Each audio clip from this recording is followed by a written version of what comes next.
మీరు ప్రిపరేషన్లోకి వెళ్తే ముందు మినప్పప్పు, శనగపప్పు, కందిపప్పు, ఈ 4 పప్పులు, పెసరపప్పు 4 పరుపులు ఫ్రై చేయాలి, విడివిడిగా ఫ్రై చేయాలి. ముందు శనగపప్పు 1 గ్లాస్,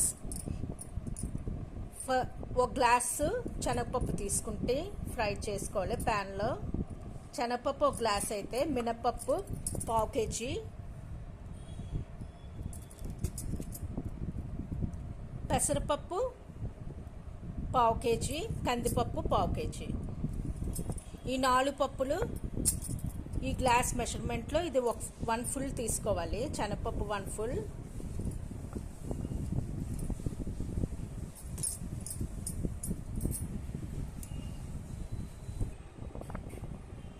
శనగపప్పు 1 గ్లాస్ తీసుకున్నాక ఒక బాణీలో ఫ్రై చేసి కొంచెం ఎర్రగా వచ్చాక